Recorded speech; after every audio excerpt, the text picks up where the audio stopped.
Lucky और Andrew के बीच में लड़ाई शुरू हो गई थी। शुरुआत में तो एंड्रयू को ऐसा लग रहा था कि वो आराम से लकी को हरा सकता था, लेकिन जिस तरह से लकी ने अपने आप को उसके मुक्के से बचाया, उसे देखकर खुद एंड्रयू हैरान रह गया। आखिर में जब उसने लकी के ऊपर फिर से वार किया तो लकी ने उसकी कलाई को मोड़ दिया, जिसकी वजह से उसकी कोहनी टूट गई।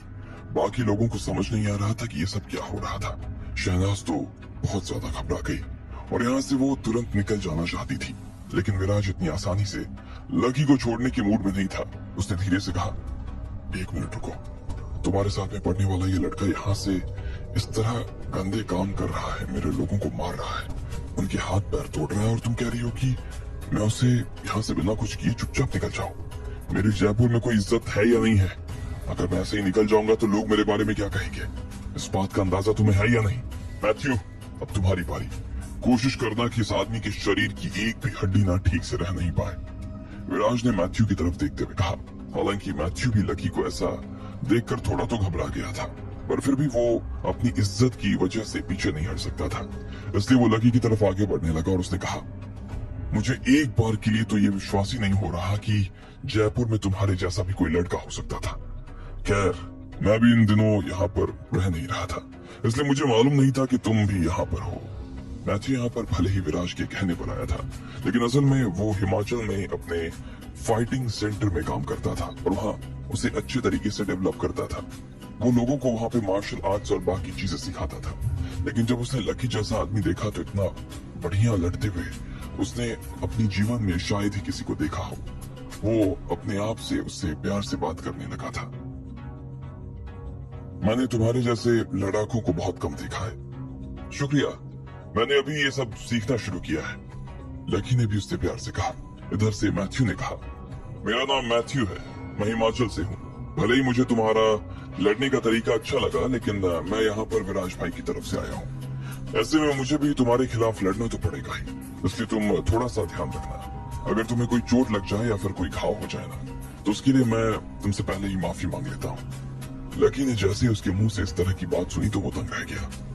उसने देखा कि मैथ्यू उससे बहुत प्यार से बात कर रहा था और अब लकी उससे उस नजर से नहीं देख पा रहा था जिस तरह से वो एंड्रयू को देख रहा था, इसलिए उसने उससे भी उसी तरीके से रिप्लाई करते हुए कहा, ये सब मुझे याद दिलाने के लिए शुक्रिया, लेकिन अगर मुझसे भी ऐसा कुछ हो जाए तो उसके लिए मैं पहले ही तुमसे माफी मांगता हूँ।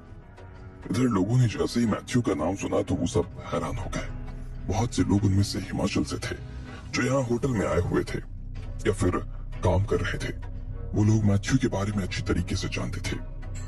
अगर ये सच में मैथ्यू है ना, तो इसका मतलब हिमाचल के सबसे अमीर आदमी वीर भान का बॉडीगार्ड हो गई है। इसने अभी इन सालों में ना अपने ढेर सारे स्कूल खोल दिए थे और वहाँ पर ढेर सारे बच्चों को ना मार्शल आर्ट सिखाने के लिए आ रहा था। हाँ यार, ये तो वहाँ का स्टार है। लोग ऐसा भी बताते हैं कि बहुत सी लड़ाइयों में तो इनके सामने वाला रिंग से बाहर ही नहीं आ पाता, वो रिंग के अंदर ही खत्म हो जाता है। इसलिए ये लड़ने से पहले उससे बॉन्ड भरवा लेते थे ताकि बाद में इनके ऊपर कोई नाम ना आए। अब तो मुझे पता लगता है ना कि लड़का भी पुलिस स्टेशन तो नहीं पहुंच पाएगा, यहीं गया, खत्म।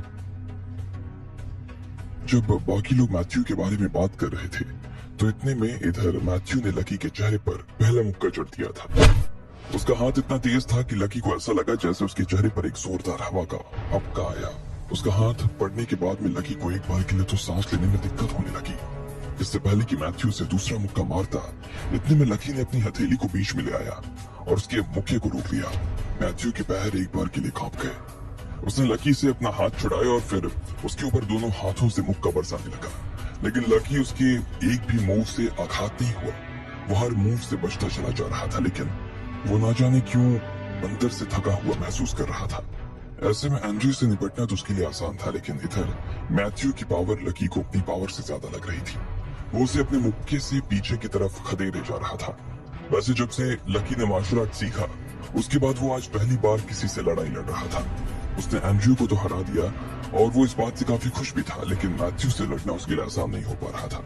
लकी अपने मन ही मन सोच रहा था कि वो मैथ्यू को हरा सकता था। अचानक से तभी उसे याद आया कि अभी थोड़े दिन पहले ही जिजीविषा ने कहा था कि जब लड़ने के दौरान उसे ऐसा लगे कि सामने वाले की पावर उसकी पावर से ज्यादा थी, तो उसे सामने वाले से हड़बड़ाहट में नहीं लड़ना चाहिए।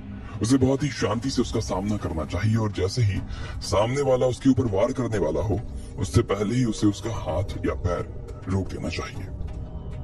लकी को यह बात जैसे ही याद आई उसने बीच में ही मैथ्यू के हाथों को रोकना शुरू कर दिया। उसने मैथ्यू के हाथों को पकड़कर उसे धक्का दिया, लेकिन फिर भी मैथ्यू था कि हिलने का नाम नहीं ले रहा था।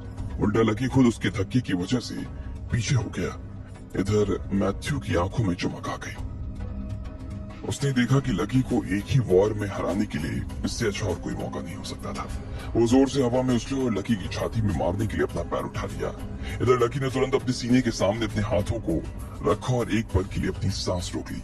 उसने हवा में ही मैथ्यू को उछाल दिया था और वो नीचे गिरकर 10 सेंटीमीटर तक पीछे चला गया। ये देखकर एक बार के लिए मैथ्यू को ऐसा लगा जैसे उसकी भी शक्ति कम हो गई। लकी को बस इसी चीज का इंतजार था और उसने फिर अपनी नई टेक्निक का इस्तेमाल करना शुरू किया। मैथ्यू की हालत अब खराब होने लगी। लकी उसके ऊपर वार पर वार किए जा रहा था, किए ही जा रहा था और आखिर में मैथ्यू जमीन पर आ गिरा, जैसे कि तवे पर से पराठा गिरता है। सब लोग जो इस लड़ाई को देख रहे थे वो देखते ही रह गए। उन्होंने अपनी जिंदगी में ऐसा कुछ नहीं देखा था। हर कोई उसे देखकर दंग रह गया। मैथ्यू जमीन पर गिरा हुआ था और हर किसी की आंखें बस उसके ऊपर ही टिकी हुई थी। उन्हें विश्वास नहीं हो पा रहा था कि लकी कोई ऐसा कारनामा भी करके दिखा सकता था। आप ठीक हैं? इतने में लकी मैथ्यू के पास गया और उससे बात करने लगा। लकी ने सच में उसे बहुत बुरी तरीके से मारा था। नहीं कोई बात नहीं, मैं ठीक हूँ। तुम सच में बहुत अच्छा लड़ते हो। मैंने तुम्हें कम समझा और मैं बेवकूफ भी बन गया, मैथ्यू ने कहा। फिर उसने विराज की तरफ देखा और हाँ में सिर हिलाते हुए कहा, विराज भाई मुझे माफ कर देना। लकी मुझसे ज्यादा अच्छा है। मैं इसके सामने अब और कुछ नहीं कर सकता। आपको दुखी कर रहा हूँ लेकिन मेरे पास भी इसके अलावा और कोई चारा नहीं। मुझे माफ कर देना। उसके बाद मैथ्यू ने फिर से लकी को थैंक यू कहा और वहां से खुद उठकर निकल गया। लकी अब विराज की तरफ देख रहा था। विराज भी उसे देखकर एक बार के लिए घबरा गया और वो खुद ही 2 कदम पीछे हो गया। बाकी लोग जो विराज के साथ आए थे उन्होंने विराज को अपने पीछे ढक लिया, लेकिन उन सब की आंखें भी लकी को देखकर कांप रही थी। लकी अब विराज और शहनाज के पास आकर उनसे बात समझना चाह रहा था। वो उन्हें बता देना चाहता था कि उसके और जीजी विशा के बीच में ऐसा कुछ नहीं था जैसा वो सोच रहे थे। ठीक इसी वक्त जब वो उनके पास आने ही वाला था तब होटल के दरवाजे के बाहर एक जोरदार सायरन की आवाज आई। इतने में पुलिस अंदर आ गई। जब विराज यहाँ पर आ रहा था उससे पहले ही विराज ने पुलिस को फोन करके बुला लिया। उसने पुलिस से यही कहा था कि शर्मा होटल में इस तरह के गंदे काम हो रहे थे और इसलिए पुलिस यहाँ पर इस आदमी को अरेस्ट करने के लिए अपनी टीम के साथ आ गई। पहले तो विराज ने यही सोचा कि एंड्रयू और मैथ्यू लकी को बुरी तरीके से मारेंगे और फिर पुलिस उसे अपने साथ उठाकर ले जाएगी, लेकिन एंड्रयू और मैथ्यू उसका बाल भी बांका नहीं कर पाए। पर फिर भी विराज को सहूलियत हो गई कि अब पुलिस आ गई तो उसे डरने की जरूरत नहीं थी। फिर जब लकी को पुलिस जेल में डाल देती तो विराज भी उससे निपटने के लिए और तरीका सोच सकता था। जयपुर पुलिस के मुख्य आदमी सौरभ शेखावत खुद विराज के फोन पर वहां आए। विराज के कहे को कोई भी टाल नहीं सकता था। सौरभ सर देखिए, यही वो लड़का है जो यहाँ पर इस होटल में गंदे काम करता है, पकड़ लीजिए इसे। विराज ने लकी की तरफ देखा और कहा। सौरभ लकी के पास में आया और उसे देखते हुए कहा, हमें तुम्हारा कमरा चेक करना पड़ेगा। कहाँ है तुम्हारा कमरा, लेकर चलो। लकी ने नाम अपना सिर हिलाया और कहा, नहीं सर, मैं ऐसा कुछ भी नहीं कर रहा था। मेरे और उस लड़की के बीच में वैसा कुछ भी नहीं है। इतने में विराज को जोर से हंसी आ गई और उसने कहा, अच्छा तो तुम कहना चाह रहे हो कि तुमने और उस लड़की में कुछ नहीं हुआ? जहां तक मुझे तुम्हारे बारे में पता है ना, तो तुम्हारी अभी तक शादी नहीं हुई है, ना ही तुम्हारी कोई गर्लफ्रेंड है, ठीक है? हाँ, तो इसका मतलब क्या हुआ कि नहीं हुई है? तो लकी उन्हें जो भी उन दोनों के बीच में था वो सब कुछ सच सच बता देना चाहता था। वो उन्हें बता देना चाहता था कि उसकी और उस लड़की के बीच में क्या चल रहा था। वो उन्हें बता देना चाहता था कि वो उसकी गुरु थी, लेकिन कोई भी उसकी बात सुनने वाला नहीं था। लेकिन एक बार के लिए शहनाज को देखा। उसे घिन्न भरी नजरों से देख रही थी।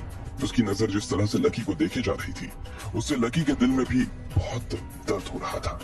वो उसकी इस तरह से देखती हुई आंखों को बर्दाश्त नहीं कर पा रहा था, लेकिन वो जब तक अपनी तरफ से कोई सफाई पेश नहीं करता तब तक शहनाज उसे इसी तरह से देखने वाली थी। इसलिए उसने कहा, ठीक है, आप लोग जाकर देख सकते हो। अच्छा, तो अब आखिर तुमने इस बात को मान ही लिया कि तुम्हारे और उस लड़की के बीच में कुछ है। चलो सब लोग, हम लोग भी देखते हैं कि किस लड़की के साथ में कुल छर्रे उड़ा रहा है ये। लकी, सौरभ और बाकी सब लोग कमरे के अंदर दाखिल होने वाले थे और थोड़ी ही देर में वो लोग वहां पहुंच भी गए। जैसे ही बाकी सब लोगों ने बहुत सारे लोगों के पैरों की आवाज को सुना तो सबने अपने कमरों के दरवाजे खोल दिए और सब अपने अपने कमरे से बाहर आ गए। हर कोई ये देखकर हैरान था कि वहां पुलिस थी। मिराज ने जानबूझकर उन बाहर आए हुए लोगों से पूछा, क्या आप लोगों ने कल रात या किसी और रात को भी कमरा नंबर 403 से कोई आवाज आती हुई सुनी? हाँ, कभी कभी हमें इस कमरे में से ना पलंग के हिलने की आवाज तो आती थी।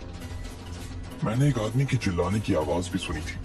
बहुत जोर से चिल्ला रही थी यार। अरे रात में क्या बॉस, मैंने तो दिन में भी सुना। बहुत जोर जोर की आवाज आती है। अब आगे क्या होने वाला था? क्या लकी इंसान